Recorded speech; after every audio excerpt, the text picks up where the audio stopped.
ప్రపంచంలో ఉన్న సముద్రాల గురించి మానవునికి తెలిసింది కేవలం 5% మాత్రమే.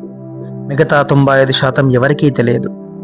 ప్రపంచంలో ఎవరికీ అంత చిక్కని రహస్యాలు సముద్రంలో ఎన్నో దాగి ఉన్నాయి. అలాంటి ఆ సముద్ర గర్భంలో ఉన్న ఒక నిధికి సంబంధించిన రహస్యం గురించి ఈ యొక్క వీడియోలో మీరు తెలుసుకోబోతున్నారు. శతాబ్దాలుగా దాగి ఉన్న రహస్యం. అట్లాంటిక్ సముద్రంలో 3000 అడుగుల లోతులో ఒక మునిగిపోయిన నవక. దానిలో దొరికిన బంగారు పెట్టెలు, వజ్రాలు, అరుదైన కళాఖండాలు. ఇది నిజంగా గోల్డెన్ స్టార్ నౌకదా, లేక ఇంకా ఎవరో దాచిన రహస్యనిదా? తెలుసుకోవాలంటే వీడియోని చివరి వరకు చూడండి. వీడియో లోపలికి వెళ్ళడానికంటే ముందు వీడియోని లైక్ చేసేటువంటి ప్రయత్నం చేయండి. ఇలాంటి ఇంట్రెస్టింగ్ వీడియోస్ కోసం మన ఛానల్ని తప్పకుండా సబ్స్క్రైబ్ చేసుకోండి. ఆలస్యం లేకుండా వీడియోలోకి వెళ్దాం.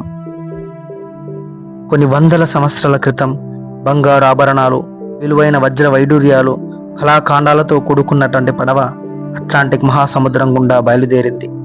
అప్పటి వరకు ప్రశాంతంగా ఉన్నటువంటి సముద్రంలో అలజడి మొదలయ్యింది. 1715 జూలై 31న వచ్చిన తుఫాన్లో ఆ ఓడలు మొత్తము కూడా ధ్వంసం కావటం జరిగింది. అందులోని నిధి మొత్తం సముద్రంలో పడిపోయింది. దాని యొక్క విలువ ప్రస్తుత అంచనా ప్రకారము 3550 కోట్లు. ఆ నిధిని దక్కించుకోవటానికి చాలా దేశాలు చాలా రకాల ప్రయత్నాలు చేయటం జరిగింది. కానీ ఎవ్వరు కూడా ఆ యొక్క నిధి దగ్గరికి చేరుకోలేకపోవటం జరిగింది. కానీ 2024లో అమెరికా సముద్ర పరిశోధకులు అట్లాంటిక్ సముద్రంలో 3000 అడుగుల లోతులో ఏదో మెటల్ సిగ్నల్ గుర్తించారు. మొదట అది సాధారణ నౌక అవశేషమని అనుకున్నారు. కానీ దాని దగ్గరికి వెళ్ళడానికి ఎవరు కూడా సాహసించలేదు. ధైర్యము చేసి కొంతమంది నౌకలో ఉన్నటువంటి డ్రైవర్లు సముద్ర గర్భం లోపలికి వెళ్ళటానికి సిద్ధమయ్యారు. వాళ్ళు సముద్రం లోపలికి వెళ్ళడానికి కావలసిన దుస్తులను ధరించి లోపలికి వెళ్ళేటువంటి ప్రయత్నము చేశారు. సముద్ర గర్భము లోపలికి ఈదుకుంటూ వెళ్తున్నారు. లోపలికి వెళ్లే కొలది విపరీతమైనటువంటి చీకటి. సముద్ర గర్భం లోపలికి వెళ్తున్న కొద్దీ ఒక రకమైనటువంటి ఒత్తిడి. అలా ప్రయాణిస్తూ చివరగా సముద్ర గర్భం లోపలికి చేరుకోవటం అనేది జరిగింది. అక్కడికి వెళ్ళినటువంటి వ్యక్తులు దానికి దగ్గరగా వెళ్ళేటువంటి ప్రయత్నం చేశారు.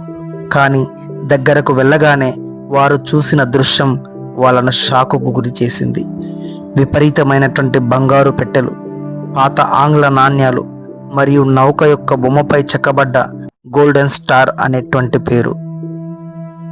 అంతటి నిధిని చూసినటువంటి నౌకా డ్రైవర్లకు విపరీతమైన సంతోషము కలిగింది. వాళ్ళ జీవితంలో వారు ఎప్పుడూ చూడనంత సంపద ఒక్కసారిగా వాళ్ళ కళ్ళ ముందు మెరిసిపోవటంతో వాళ్ళ ఆనందానికి అవధులు లేకుండా పోయింది. ఎలాగైనా ఆ సముద్ర గర్భంలో ఉన్నటువంటి సంపదని మొత్తాన్ని కూడా సముద్ర పైభాగానికి తీసుకురావటం అనేది జరిగింది.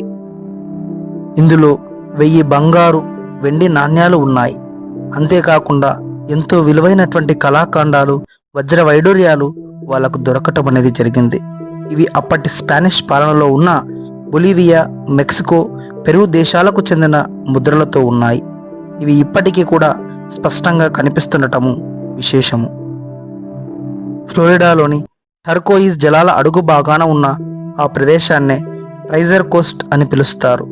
ఇటీవలే షిప్ రేక్ కంపెనీకి చెందిన డ్రైవర్ల బృందం జరిపిన అన్వేషణలోనే ఈ యొక్క నిధికి సంబంధించిన నాణ్యాలు దొరికాయి.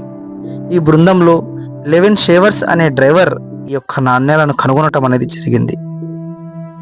ఇక్కడ ఆశ్చర్యకరమైన విషయం ఏమిటంటే ఆ సముద్ర గర్భంలో వారికి వజ్ర వైడూర్యాలు, బంగారు ఆభరణాలు, కళాఖండాలతో పాటుగా ఒక రహస్యమైన పుస్తకము కూడా లభించటం అనేది జరిగింది. ఆ పుస్తకంలో సంబంధించినటువంటి సమాచారము, ఆ నావలకు సంబంధించినటువంటి సమాచారంతో పాటుగా ఇంకా కొన్ని రహస్య సమాచారాలు కూడా ఆ పుస్తకంలో ఉండటం అనేది జరిగింది.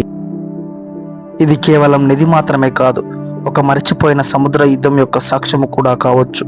కానీ అమెరికా ప్రభుత్వం, బ్రిటిష్ మ్యూజియం మరియు ప్రైవేట్ సొంతదారులు అందరూ ఈ నిధిపై హక్కు కోరుతున్నారు. మరి ఈ నిధి ఎవరికి దక్కుతుందో వేచి చూడాల్సిన సమయం వచ్చింది. మరి ఇలాంటి అనేక రకాలైనటువంటి సముద్ర గర్భంలో ఉన్నటువంటి నిగూఢ సమాచారాన్ని మానవుడు నిరంతరము వెలికి తీస్తూనే ఉంటాడు. ఇలాంటి మరిన్ని ఇంట్రెస్టింగ్ విషయాల గురించి మీరందరూ తెలుసుకోవాలనుకుంటే ఖచ్చితంగా మన ఛానల్ని సబ్స్క్రైబ్ చేసుకోండి. వీడియో నచ్చినట్టయితే వీడియో కింద లైక్ చేయడం మాత్రం మర్చిపోకండి. ఇలాంటి మరొక ఇంట్రెస్టింగ్ వీడియోతో మీ ముందుకు వచ్చేటువంటి ప్రయత్నం చేస్తాను. అప్పటి వరకు అందరికీ కూడా ధన్యవాదాలు.